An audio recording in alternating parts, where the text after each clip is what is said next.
President Obama and Mitt Romney gave us a preview this week of a central issue in the fall campaign: what to do about the country's growing debt while also getting the economy going again. Joining us now to continue the discussion and perhaps help separate the rhetoric from reality are two leading senators. Democrat Kent Conrad is chairman of the Senate Budget Committee. Republican Ron Johnson is a key member of that committee. Good morning, gentlemen. Welcome and happy Easter. Happy Easter to you. Let me start with you, Senator Conrad. You have been, over the years, one of the people who warned most vigorously about a coming debt crisis and the bulging national debt. Chairman of the Budget Committee. We're now approaching 3 years since a budget was passed, and you're about to retire. How do you feel about that? I feel good about retiring, that's for sure. Let me just say this. This notion that we have not had a budget for 3 years is just wrong. Last year, we passed the Budget Control Act, and if you read the Budget Control Act, it makes very clear that it stands in place of a budget resolution. In many ways, it is stronger than a budget resolution because a budget resolution, let me just conclude. But doesn't the law require that you enact a budget resolution? What the Budget Control Act does is stand in place of a budget resolution. It has in its language what's called a deeming resolution, and it says very clearly that the spending limits put in place by the Budget Control Act are the spending limits just as a budget resolution would provide them, but it's stronger because a budget resolution is purely a congressional document, never goes to the president for signature.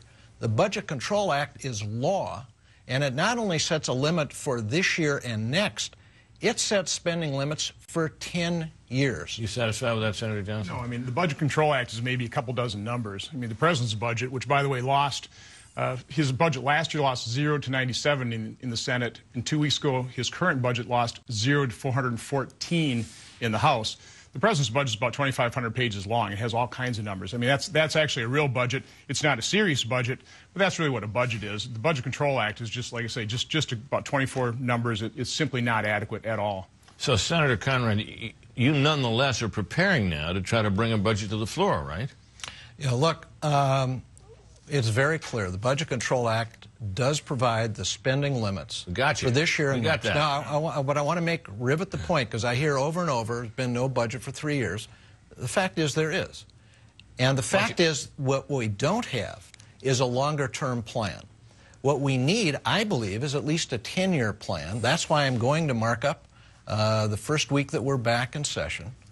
And what we need to do is work on a long-term plan that gets deficits and debt under control and has a way of bringing us together, because if we don't get together, we can't accomplish anything. Do you have any assurance that should you produce such a document from your committee, your majority leader, Senator Reid, would bring it to the floor?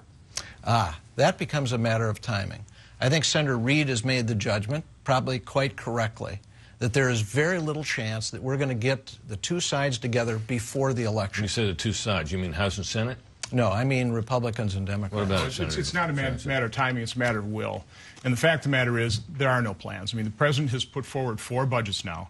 No plan, no plan to save Social Security. I got it about the president's budget. We know it didn't succeed. I'm talking now about the Senate. So you've got 23 Democratic Senate seats up. 16 of those Democratic senators running for re-election. They don't want their fingerprints on a plan. That's why they didn't pass a budget the last 2 years.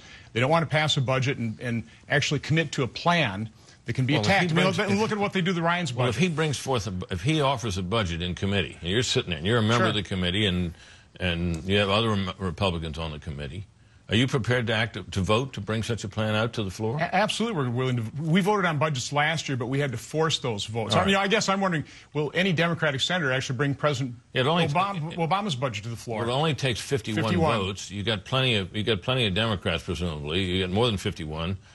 What's hard about you produce a budget, bring it to the floor? What's hard about that? That isn't what's hard. What is hard is actually getting results. What is hard is producing a plan that both sides can support. Because, look, we've got the Senate, both sides don't need to support it, do they? You get enough Democrats to pass a budget. You know, the last time I checked, no law gets enacted in just one house. You've got to have both houses and the signature by the president. House. Right. So how do you do that? How do you actually produce a plan that can get through both sides and be signed by the president. Look, it doesn't have to be signed by the president. The budget, if you pass a budget and negotiate a compromise version with the House, that doesn't go to the president, correct? The budget resolution does not. That's why the Budget Control Act that we passed is stronger than a budget resolution. I get that, but you're intending to pass a budget anyway, right? But remember, then it has to be implemented. That means appropriations bills have to be passed, and the president has to sign them. So look, anybody that... This is regular order, though, isn't it? We're talking about regular order. Regular order is first you have a budget, then you have appropriations bills. We have a budget, now we're going to have appropriations bills. The president is going to make judgments on those. What we still lack, Britt, let's be... We got to get serious about what is required. We've got to have a long-term plan. The only way you're going to have a long-term plan that's sustainable is if we get Democrats and Republicans to agree. I was part of the Fiscal Commission, Bowles-Simpson. Right. There are 11 of 18 of us agreed, 5 Democrats, 5 Republicans, 1 independent, and reduced the debt from what it would otherwise be by more than $4 trillion. That is what is required. And how does it get done? I don't think it's going to happen with a vote on the Senate floor before the election. Britt, what we need is leadership, and we are sorely lacking presidential leadership. Remember, this is a president that promised he'd cut the deficit in half by the end of his first term. Hasn't exactly produced that. He's added $5 trillion of debt, indebting our children and our grandchildren. No leadership whatsoever. No plan to save Social Security. No plan to save Medicare. Well, we need leadership, and so you need presidential leadership, which is why we need to change presidents. I hear you. I get that point, Senator Johnson. But you don't need the president to do anything for the Senate. Right. You need Senate leadership. You need Senator Harry Reid to support Senator Conrad in bringing a budget to the floor. Now, again, we're already late. I mean, we should have done this April 1st. We should pass a budget by April 15th. The House has already done so. The House has passed a budget, the Ryan budget. It's been harshly criticized by the president and many others. Would you be prepared to support that budget if it came to a vote in the Senate? Absolutely. I think most Republicans in the Senate would. And we will probably try and force a vote on that, as we will probably try and force a vote. Won't pass, or will it? Probably not. And that's a real shame because, again, you have to take a look at the overall problem here. 10 years ago, our federal government, over the last 10 years, spent $28 trillion. The argument moving forward is the House budget would spend $40 trillion over the next 10 years. President Obama wants to spend $47 trillion. We're not cutting anything. We're just trying to limit the rate of growth in government. What about that, Senator Conrad? What about it is, they've been called a radical budget, social Darwinism. It goes to $40 trillion instead of 47. That doesn't sound too radical. You know what? That budget is deja vu all over again. Look, the last time these guys were in charge, the Bush administration, Republicans controlled it all. They took us to the brink of financial collapse with their policies. At the end of the Bush administration, the economy was shrinking at a rate of 9%. We are losing 800,000 private sector jobs a month. Now the economy, it has everything to do with it because he has the same set of policies contained in that budget that took us to the brink of financial collapse. Do we really want to repeat that? Do we really want to go back to the economy shrinking at a rate of 9%, losing 800,000 private sector jobs a month? If spending over the years encompassed by that budget were to go to $40 trillion instead of $47 trillion, it would plunge us into a deep recession? No. I am talking about the totalities of the policies contained in that budget. It goes right back to the Bush-era policies that took this country to the brink of financial collapse, losing 800,000 private sector jobs a month. Let's assume that you're able to get a budget resolution to the floor and pass it with as many votes as you can get. Do you think that you and Paul Ryan could sit down together in a conference committee with a group of your colleagues and hammer out a compromise budget that you can live with? I don't know, because Representative Ryan was part of the Bowles-Simpson Commission. He was one of the members who did not support the conclusion. That is the only bipartisan conclusion we have. Well, the president didn't even support that. He actually put it in place. Did more than support it, he put it in place. Then totally ignored it, no leadership. No, I don't think that's fair. Well, look, he asked me for my advice. I told him, look, if you embrace this totality of Bowles-Simpson, what will happen is the Republicans in the House will automatically be against it. So you need to make the case for why it's necessary, but you need those of us in Congress to work it out. And look, I'll tell you, Senator Johnson is a serious member. And by the way, we should wish him happy birthday. Oh, happy this birthday, is his birthday. Senator. Thank you. Happy Easter as And well. he is, I'd say this to you, he is a serious member of the Budget Committee. Right. I believe people of good faith working together, and I think it's going to take after the election, are going to have an opportunity because all the tax cuts are about to expire. We'll be staring sequester in the face. A lame duck session and this could happen. Either then or in the first part of next year. Senator Johnson. I appreciate Senator Conrad's kind comments. Listen, I ran for the United States Senate to not only represent Wisconsin, but small and medium-sized businesses that just feel they are under assault by this administration. I mean, the assault in terms of regulatory overburdening, in terms of increasing tax rates from 35% to 44.8% under the Obamacare law.